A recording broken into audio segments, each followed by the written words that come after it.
joining us today for another episode of What's Your Why Wednesday. Today, we are joined by the fabulous Paula Huhn. She is the branch manager at Crown Home Mortgage. Okay, Paula, most of us came into the mortgage industry by accident, but we stay in the mortgage industry because it's tied to our personal and professional why. So at this moment, we would love to hear, what is your why? So I'm a person, I always have a lot of whys for a lot of different things that I do. And they're always changing and adapting to all the uncontrollables that happen in life. So the why I want to discuss today is my why for becoming a branch manager specifically. So early on in my mortgage career, I was brought on to a company to work and grow their phone leads, basically grow a call center. And at its peak, there were 4 of us, but I was still kind of young in the business and in my managing career. So after a few years, I decided I'm just going to enjoy being a loan officer. And that the part of the job that gave me joy was just focusing on the families I could help. And that's exactly what I did for several more years, a couple different companies that I went to after that. And finally, when I planted my flag here at Crown, I was soon faced with an opportunity to be a branch manager again. And I said yes. I didn't even think about it.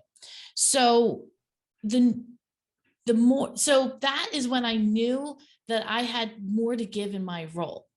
So I had built so much experience and knowledge. I knew I was built for greater things, and my brain and heart already knew that I was ready to take on the challenge.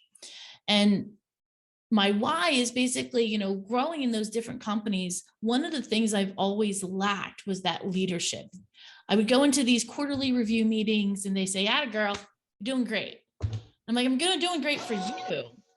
But no one ever asked me, what do you want? What does success look like to you? And so that's one of the things I wanted to change. So why I became a branch manager is because I wanted to become someone different than what is currently typically out there. And a lot of times, like I said, managers and leadership kind of leave the loan officers on their own because they feel that's what they want, because no one wants to be micromanaged. But I'm coming to it through a different way, and through holding people accountable to their goals and learning about their goals. I kind of want to, help the newer loan officers and a new era of loan officers get to a position of success faster than just leaving them on an island and saying figuring it out. Wow, that's a lot. That's a lot to kind of think about there. And it's really interesting, Paula, because the thing about the mortgage industry, and listen, during 2020, I think I saw the most change in the mortgage industry because we had to adapt, right? We had to learn how to work virtually. We had to learn how to do e-closings. We had to learn how to meet our clients virtually, like everything, right? So we saw a lot of progress all of a sudden. But as a whole, as an industry, we've kind of been using the same models and the same cookie cutter because a lot of the leadership has been the same. Yep. Like there hasn't been as much growth of leadership within our industry. So people kind of just copied the same thing that everyone else did. They kind of just did the same thing again. It's what they knew. Right. And it worked, right? It worked. People were successful. Not broken. Yeah, why bother? But I'd love to hear, like, when you made this decision to make the leap over to the leadership side, like what was important to you to make sure that you provided? It sounds like you do a lot of one-on-one. It sounds like you do a lot of individual coaching with your team. But what was important to you to make sure that you provided to those team members? So the thing that was important to me is the support of having my own personal support system behind me, knowing that that no matter how I decided to run this branch, that it was that I had support from my leadership, my own personal leadership, to say, yes, you just do what you need to do, and have that freedom so that I could make it different. Like making it different than what's been out there, it was really important to me, because I knew, although it works, I knew it wasn't for me. I needed to be different. I need to be one-on-one. I need to build a team who is a team and a family, because I see that as a growth opportunity, especially in this industry, to kind of turn the tide. I mean, things are changing. Yeah. We're in a completely different market. There's a different age group coming in. Yeah. And I don't believe doing things the status quo is going to help them. I think agree. we have to grow and adapt and change and understand that. I mean, even being a woman, right? Even being a woman, we are different in the way we manage and the way we handle situations.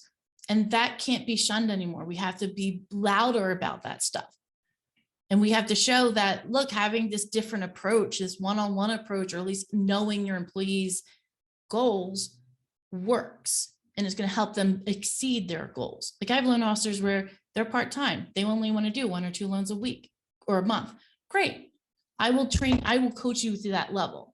And I think that's a very different mindset than everyone has to do 8 loans a month. Right. Yes. And you are correct. And, even if you speak about different generations coming in, I can tell you that you can't manage a new person coming into this industry the same as a person that's been in the industry 20, 25 years. It's two different management styles. It's two different approaches. And we all have to be open and recognizing and adapting and going with that. So, and to your point, it's very important to make sure you work with a company, and you do, which kudos, that's fantastic. It's very important that we find that right place to where we can be who we are, whatever that style is. And that's so important. And I love that you found your home, and now you're bringing more people into your home and being your best, because when you're your best, you can bring out the best in others. 100%. Which is wonderful. All right. Paula, this is my favorite question. This is the one that I look forward to. All right.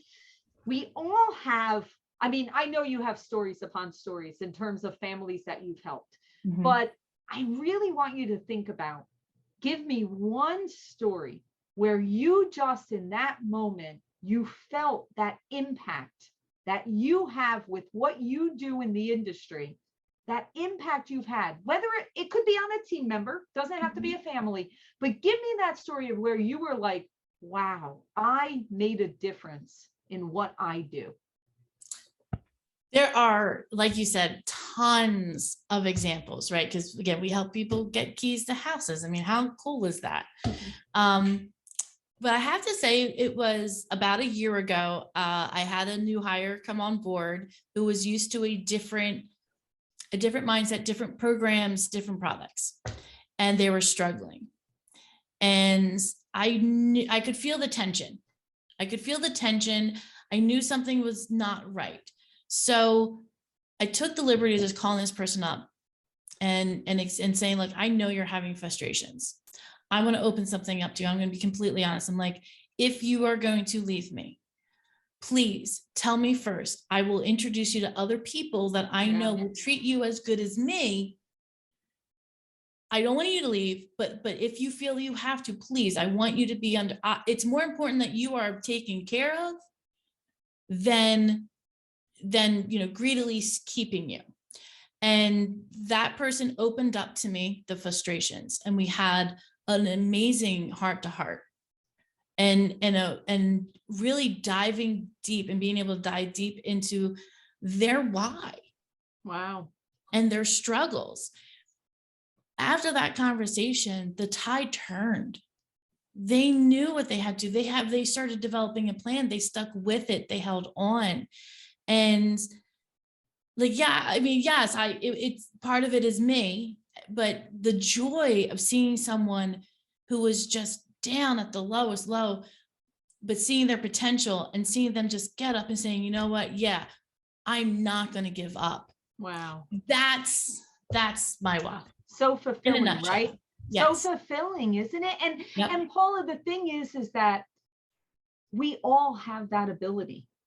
All of us, sometimes we're like, I don't want to pry. I don't want to ask these questions. I might make someone feel uncomfortable but when you care about someone, truly care about someone, you never have to feel that way, because asking those questions, maybe it's a tough question. Maybe it's a question that might be a little uncomfortable, but you only ask those questions when you care. Because if you don't care, whatever, go somewhere else. I don't really, whatever. But when you care and you are really coming from a good place in your heart, then it's okay. And we all need to remember that. Thank you for that. Thank you for what you did and never change. Always keep doing that. Always keep doing that. All right. So at that note, our last question kind of ties into this. Give that advice. Give that advice out to everyone that's listening in our wonderful industry out there. Give them your piece of advice to them.